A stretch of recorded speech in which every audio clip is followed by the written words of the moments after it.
Quick play.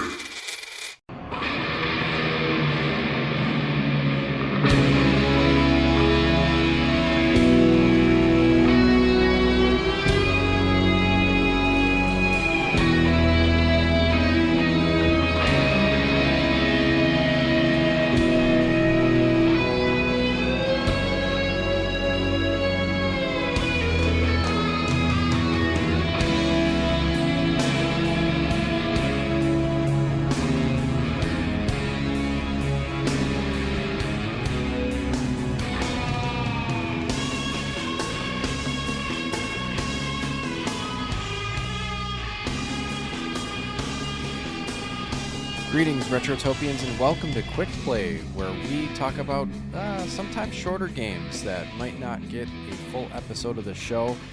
This time we're talking about a relatively new game, new within a couple of years. We're talking Warhammer 40k Boltgun, which I played not too recently because this recording is long overdue. I played it on PS Plus. I don't know if it's still on there, but in the spring and the summer. So, now that it's almost fall, it's time to talk about it. Sorry, thanks for bearing with me on the music. I thought it was awesome, and so I added a little extra in at the beginning. So hopefully that wasn't too long, but it was giving me Alice in Chains vibes, and I really enjoyed it. So, there's going to be another track between this brief introduction and the game chat. So, if you are listening, and, well, this wouldn't be your first time probably, but you know what? If by some chance you subscribed to our Patreon and you thought, let's start with this quick play that Sam is doing here in the fall of 2025, then here you go. Linktree/Retrotopia. Get all the goodies off of there. I won't list all of them out, except I will give a plug to the Discord because you should be joining it because we have a great little community over there. And that's it. Let's get into Warhammer 40k Boltgun.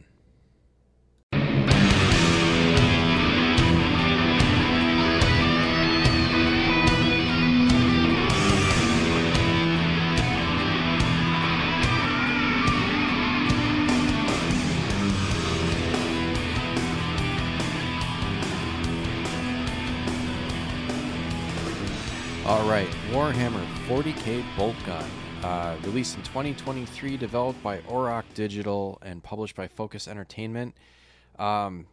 Uses the Unreal Engine 4, so I usually don't mention this because I don't get into the weeds on how a game is made, but I think this kind of will tell you what kind of game it is. If you're familiar with Unreal Tournament and that sort of game, this is very much... It gave me those vibes. So platforms, it's on pretty much everything, I think. PC, Steam, PlayStation 4, 5, Xbox One, X, S, everything, Switch. It's everywhere. I happened to play it on PS Plus, which I think I mentioned. It was on PS Plus at least in the spring of 2025. I'm now recording in the fall of 2025, so I can't, don't quote me on that, but usually some of these games are on Game Pass too, so it's pretty easy to find. If you can't find it on a platform that you subscribe to, wishlist it. It'll go on sale if you're interested. All right. It is an FPS or first-person shooter in the classic id Software style, with Warhammer 40k skin and some modern touches. That's kind of my thesis statement there. It's my synopsis of what this game is. So that's been my review. Just kidding. So if you're not familiar with id Software, they made Doom. I believe they're responsible for Heretic and Hexen and maybe Quake. I think Quake. Don't quote me on that. I could look it up, but I'm not going to. Yes, so this is... I think this very much fits in the boomer shooter genre, which is... fun because we just came off of our Duke Nukem 3D episode, so go check that one out. That was a fun one.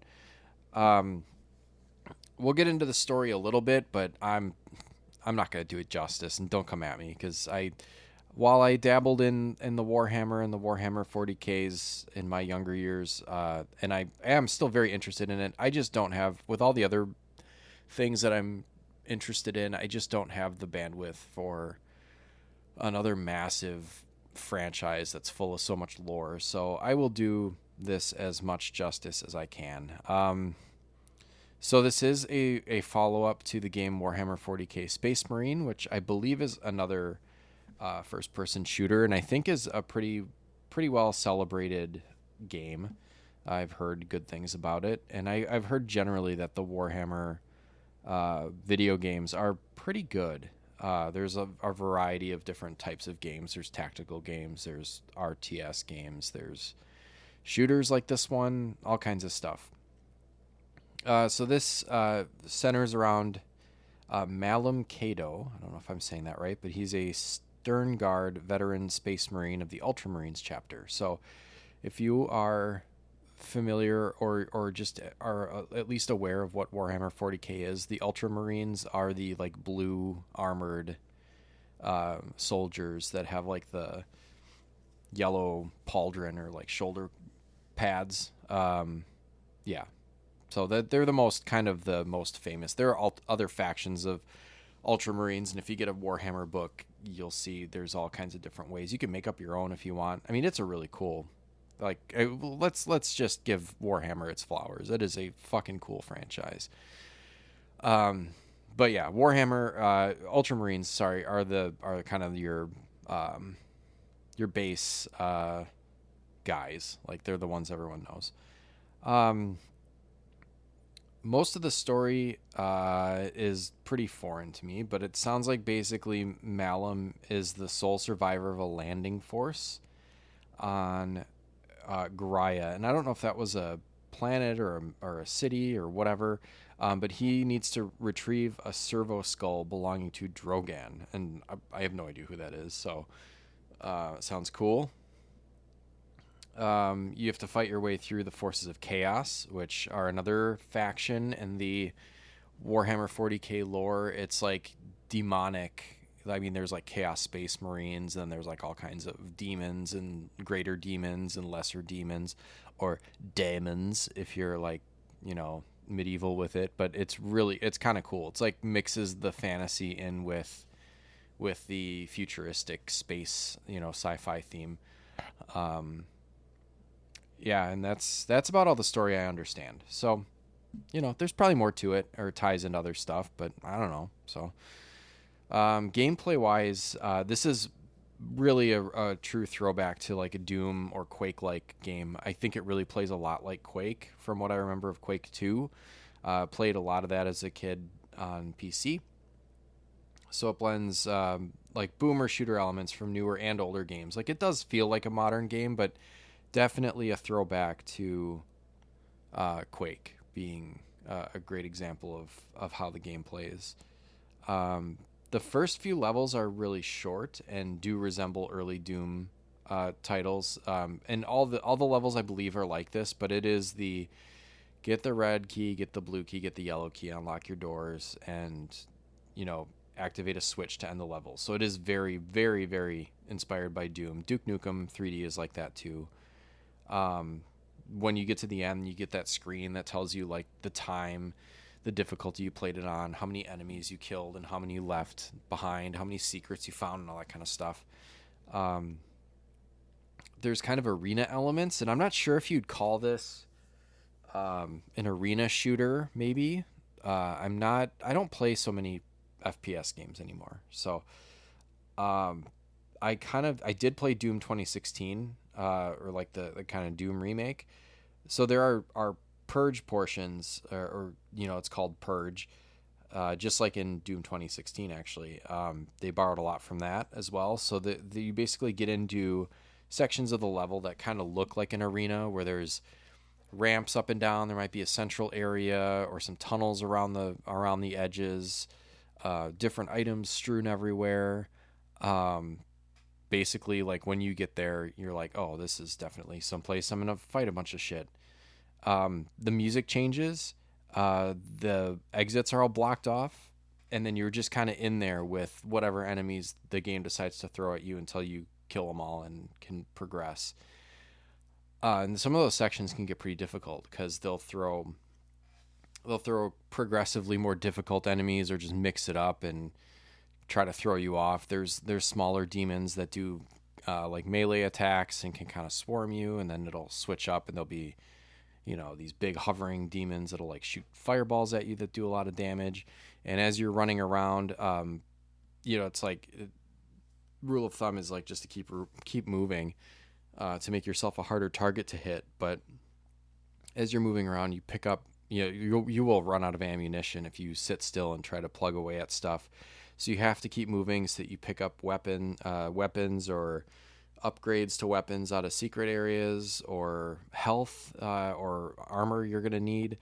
Ammo, obviously. And as things ramp up, you get to see like chaos terminators, flamers, greater demons, all these like chaos horde type enemies that I mentioned before. So it gets pretty cool. And if you are a fan of Warhammer, I'm sure there's a lot to look at. A lot of things that you probably see in a lot of the kits for some of the different factions will show up. Gun wise, there's 4 main guns that I found. So I don't know if later levels have more. There's a bolter, which is your standard they're very stylized, like oversized weapons with big clips in them.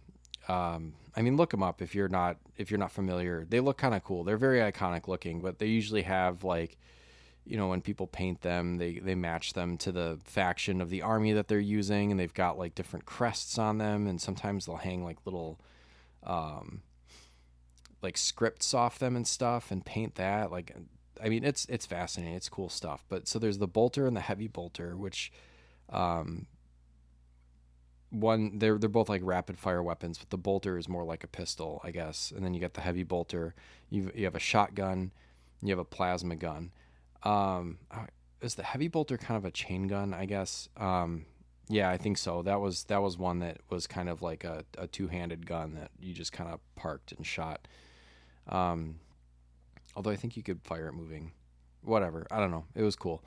You can find temporary buffs or upgrades for them, like I mentioned, with those secret spots. Are usually in secret spots where you have to jump up on something and find it.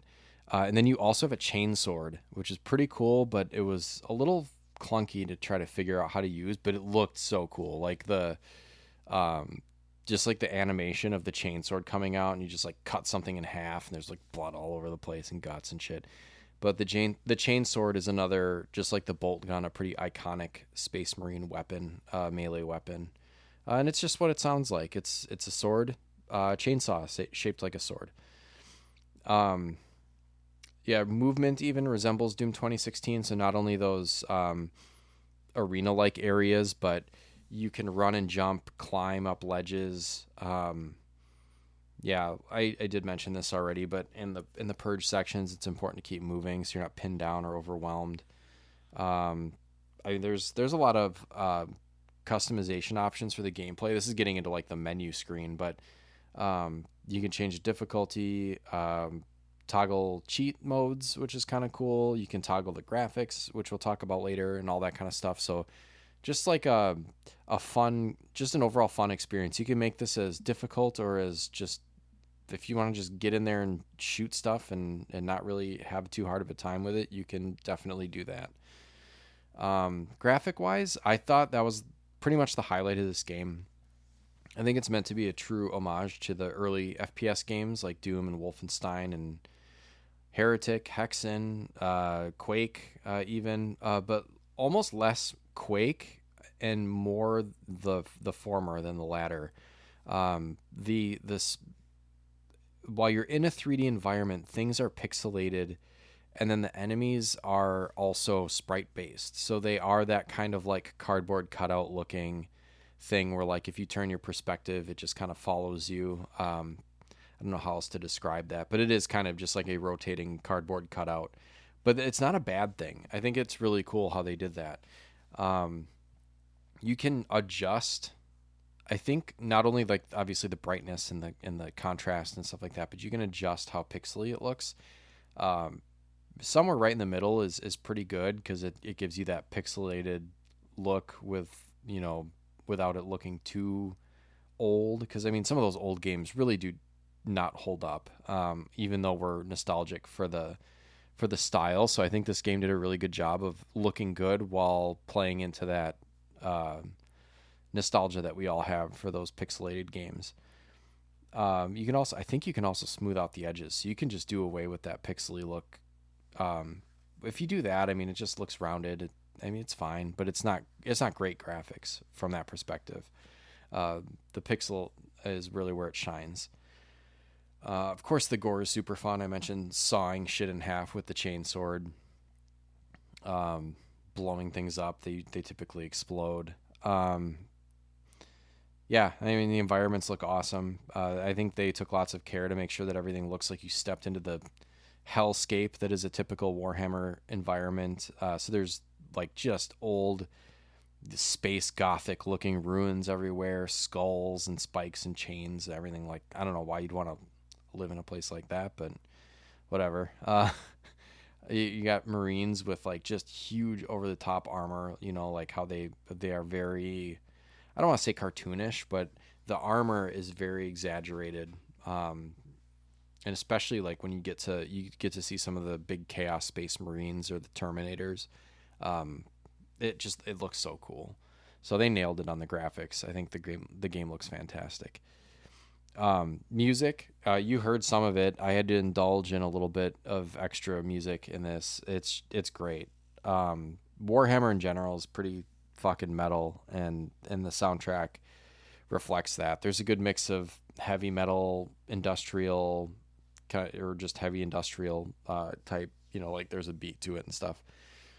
And the music will change up between purge and exploration mode. So once you clear a purge stage, and you're just back to like kind of walking through the hallways and unlocking doors and stuff, the music will change. And there are enemies. I didn't mention this. There are enemies between the purge sections. They're just, I mean, you're walking through the hall and you see an enemy and you kill it. It's really not that big of a deal. Nothing too crazy. Soundtrack is great, crystal clear. In-game effects, I guess, are kind of chippy, and that matches the graphical styles. Like when you die, you get this kind of like pixelated cry from your character when he dies. Yeah, so I guess like and with the graphics and gameplay, I think there were a lot of customization options for the music. Um, so let's just kind of get into the review. Um, I am familiar with Warhammer and Warhammer 40K, not as much as I used to be, and definitely it's just like a passing interest, but nothing I really get into. But this is the first video game I've actually kind of sunk any time into. Um, yeah, lots of backstory. Very formulaic boomer shooter. So if you're not into that type of game style, you find it repetitive or boring. This doesn't really bring that much new to the table, but then again, it's not trying to. So I can't fault it for like following the formula, because that's exactly what it wants to do, is follow the formula, because they want to create something that's reminiscent of the games that you played back then. Um, while the game is fun and has a lot of fun elements, it does get pretty repetitive, and I didn't like that so much. But I understood what it was trying to do and appreciated that, but I just got bored with it. I did not end up finishing it, but I thought I had enough to give it a review. Um, I think there's multiple campaigns in the single player mode, so just like, I mean, we were just talking about Doom does it. I believe Wolfenstein might do it. Duke Nukem does it for sure. Those games used to have episodes, I think they would call them, or campaigns where levels would be grouped into, and sometimes that had to do with different versions of the games rolling out or expansions rolling out. But sometimes games just came with these kind of bite-sized chunks, and they got harder as you progress through them. And I like that. I think it's kind of cool. It gives you a break, or at least it's like I can play I can play an episode, and then if I'm bored with it, I can come back to it later or something. So that's pretty cool. Definitely gets points, the most points in the style department and graphics for music and just overall aesthetic. I'd say if you're a fan of the tabletop game or all the comics and video games, like if you are into Warhammer, you probably played this already to begin with, but if you do like that stuff and you haven't played this, I think this is a fun game to play, especially if you like FPS. I mean, like it would be a slam dunk. Like if you like FPS games and you're into Warhammer, like this is like a 10 out of 10. And I don't think it's necessary to know anything about Warhammer to enjoy this. I think it's just like if you enjoy FPS games just in general and you like this formula of quote unquote boomer shooter, then yeah, this is definitely a game that you should play. Yeah, I don't know. Give it a shot. It's a fun game. I'm going to give it a score though. Yeah, I think initially looking at my notes, I wrote these notes, like, guys, to be honest, I wrote these notes like, let's see, I started a new job this summer, and I think I remember like after my first day of work, I came home and I like wrote up notes for a couple of quick plays, and this is the one I'm recording. I've been at my new job for 2 months, so, and that was even after I played this game and had put it down for like a month or two. So it's been a long time coming. So I'm not going to tell you where to find it. It's pretty much everywhere. I'm looking at my score that I gave it then when I wrote these notes, and I actually think I might, oh man, because it does what it does.